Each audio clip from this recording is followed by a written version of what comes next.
আমরা পেশাব করলে আমাদের পেশাবে ইসকন ভেসে যাওয়ার কথা। ইতিহাসে এসেছে শাহজালাল তাকবীরের আওয়াজ তুললে গৌর গোবিন্দর প্রাসাদ পর্যন্ত ভয়ে কাঁপত। কি আওয়াজ ছিল! মুসলমানের মার খাওয়া আর এই জঙ্গি সংগঠনগুলো মুসলমানদের বিরুদ্ধে এত বেশি তৎপরতা হওয়ার মূল কারণ হচ্ছে আমরা আওয়াজ দেওয়া ভুলে গিয়েছি। আমাদের সেই ঐতিহ্য আওয়াজ লিল্লাহি তাকবীর, আল্লাহু আকবার। মান অঞ্চলের গভর্নর ফারোয়া বিন আমর জোহানি খ্রিস্ট ধর্ম ছেড়ে ইসলাম গ্রহণ করলেন। এই খ্রিস্ট ধর্ম ছেড়ে ইসলাম গ্রহণ করায় তাকে রোমানরা হত্যা করে ফেলে দিল। নবীর কাছে সংবাদ আসলো ইসলাম গ্রহণের কারণে হত্যা করেছে। আল্লাহ নবী কি করলেন? প্রতিশোধ নেওয়ার জন্য মৃত্যুর আগে বিশ্ব নবীর নেতৃত্বে ওসামা বিন জায়েদের সাথে নিয়ে আল্লাহর নবী ওই বাহিনীর বিরুদ্ধে প্রস্তুতি গ্রহণ করলেন এবং ওই বাহিনীর বিরুদ্ধে আমার নবী হুঙ্কার তুলে বললেন লিল্লাহি তাকবীর, আল্লাহ। এই আল্লাহু আকবার হলো মুসলমানদের পাওয়ার। যারা বলেন সুবহানাল্লাহ। শুধু তাই নয়, ধারাবাহিক বর্ণনায় মুহাম্মদ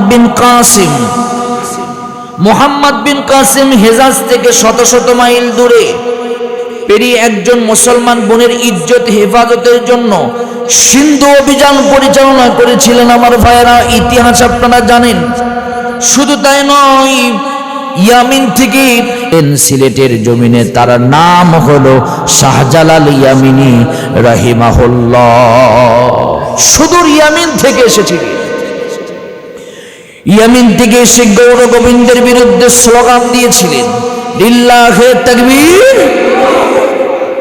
লোক বেশি ছিল না, গৌর গোবিন্দের বিপক্ষে স্লোগান দিয়েছিলেন শাহজালাল ইয়ামিনী রাহিমাহুল্লাহ। উনি লোক কিন্তু বেশি ছিল না, কিন্তু ইমানের পাওয়ার ছিল এত বেশি। শাহজালাল তাকবীরের আওয়াজ তুলেছিলেন। ওই পুরাতন প্রাসাদ, পুরাতন ঘাঁটি, পুরাতন দুর্গ, আমার ভাইয়েরা, সেই সময় গৌর গোবিন্দের পুরাতন দুর্গগুলো শাহজালালের তাকবীরের আওয়াজে পালাইতে বাধ্য হয়েছিল। জুড়ে বলেন সুবহানাল্লাহ। ইতিহাসে এসেছে শাহজালাল তাকবীরের আওয়াজ তুললে গৌর গোবিন্দর প্রাসাদ পর্যন্ত ভয়ে কাঁপত। কি আওয়াজ ছিল! মুসলমানের মার খাওয়া আর এই জঙ্গি সংগঠনগুলো মুসলমানদের বিরুদ্ধে এত বেশি তৎপরতা হওয়ার মূল কারণ হচ্ছে আমরা আওয়াজ দেওয়া ভুলে গিয়েছি। আমাদের সেই ঐতিহ্য আওয়াজ লিল্লাহি তাকবীর, আল্লাহু আকবার। এই আওয়াজ আমরা ভুলেছি। শাহজালালের কাছে কিন্তু তেমন কোনো অস্ত্র ছিল না, কিন্তু অস্ত্র ছিল লিল্লাহি তাকবীর, আল্লাহু, এই তরবার ছিল তার কাছে। শাহজালাল যখন এই তাকবীরের আওয়াজ দিয়েছিলেন, গৌর গোবিন্দ পালাইতে বাধ্য হয়েছিল। শুধু তাই নয়, আমাদের বগুড়াতে মাহি সারওয়ান নামে পরিচিত শাহ সুলতান বালখি রাহিমাহুল্লাহ, উনি হিন্দুদের মাঝে এসে এই হিন্দুত্ববাদীদের বিরুদ্ধে লিল্লাহি তাকবীর, আল্লাহু আকবারের আওয়াজ তুলেছিলেন। ওরা পালাইতে বাধ্য হয়েছে। জোরে বলেন সুবহানাল্লাহ। এই উত্তরখানের মাটিতে ঘুমিয়ে আছে শাহ কবির রহমাতুল্লাহ আলাইহি। উনিও অমুসলিমদের বিরুদ্ধে, বাতিলদের বিরুদ্ধে তাকবীর তুলেছিলেন। এই উত্তরখান দক্ষিণকার উত্তরা থেকে, এই ঢাকার ভিতর থেকে এই বাতিলরা পালাতে বাধ্য হয়েছে। কথা বলেন ঠিক কিনা? তাই বলে আমার বক্তব্যে আপনারা বুঝবেন না যে আমরা হিন্দুদেরকে বের করে দেওয়ার জন্য আমরা তাকবীর তুলব। কোশ্চিন কালে এটি নয়। কোরআন বলছে লা ইকরাহা ফিদ্দীন, যে যার ধর্ম পালন করবে, এখানে বাধা দেওয়া যাবে না। কিন্তু ধর্মের ভিতরে ধর্ম পালন করতে গিয়ে ৯৫% মুসলমানের জমিনে যখন কোনো উস্কানিমূলক আর ভারতের অঙ্গ সংগঠন হিসাবে কাজ করবে, মুসলমান এই অঙ্গ সংগঠন ইসকনকে মুসলমান সহ্য করবে না। কথা বলেন ঠিক কিনা? আমরা পেশাব করলে আমাদের পেশাবে ইসকন ভেসে যাওয়ার কথা। কিন্তু এতদিন ফ্যাসিস্ট সরকারদের তৎপরতায় এই ইসকন সংগঠন যখন শক্তিশালী হয়েছে, এই মুহূর্তে সময়ের দাবি উঠেছে আমাদের সকলকে একতাবদ্ধভাবে এই ইসকনকে দূরীভূত করার জন্য কাজ করতে হবে। কথা বলেন ঠিক কি না? এরপরে আমাদের কি করণীয় হবে? এরপরে 2 নম্বর করণীয় হবে আমাদের নিজেদের ভিতরে ছোটখাটো ভুল ভ্রান্তি ভেদাভেদ ভুলে আমাদেরকে ঐক্যর দুর্গ করতে হবে।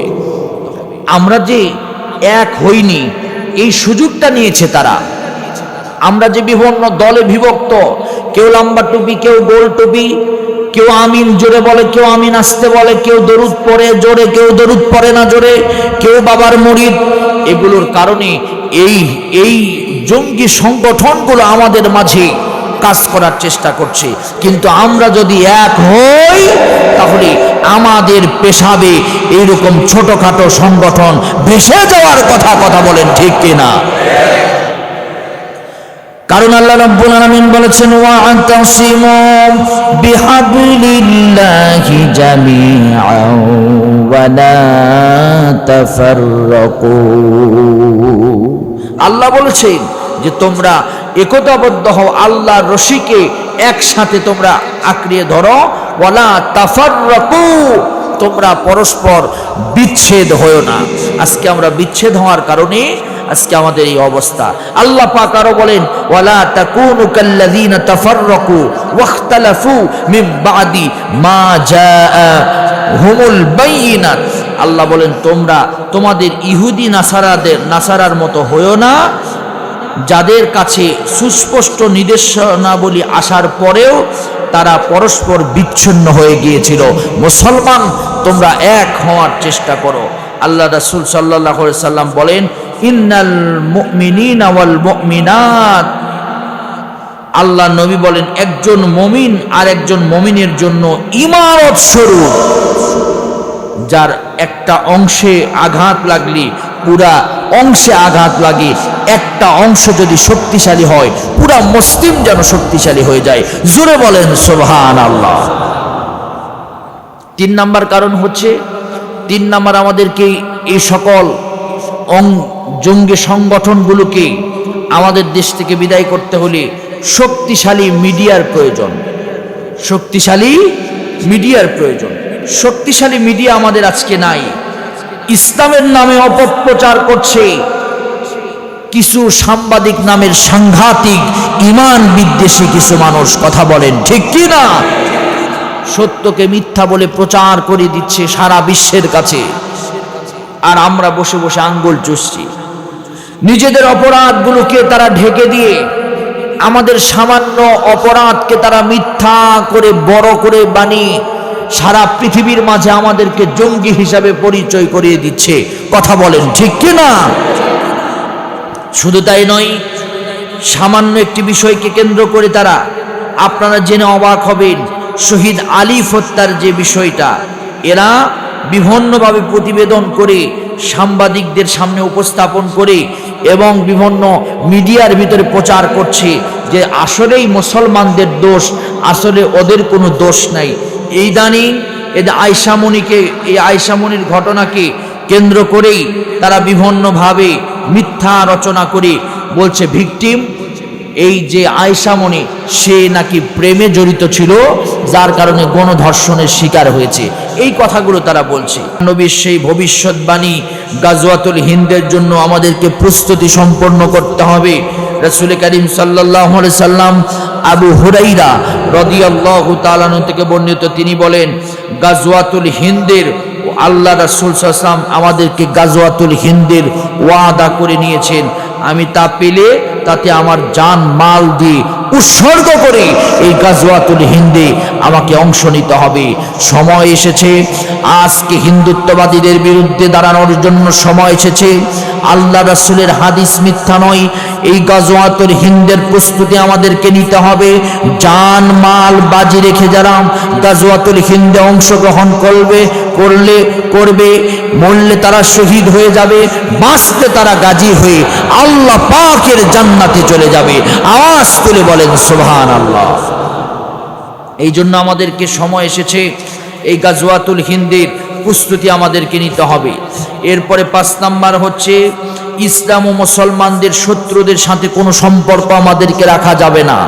আজকে আমরা ইসলামের শত্রু যারা, দেশের শত্রু যারা, জাতির শত্রু যারা, ঈমান রক্ষা করার জন্য আমাদের কর্তব্য হলো ইসলামের শত্রু যারা, গোপন শত্রু যারা, প্রকাশ্য শত্রু যারা, তাদের সাথে আমাদের সম্পর্ক রাখা যাবে? সবাই বলেন যাবে। কিন্তু আমরা তাদের সাথে সম্পর্ক স্থাপন করছি। যদিও আমার বাবা ইসলামের বিরুদ্ধে যায়, আমরা তাদের সাথে সম্পর্ক রাখব না।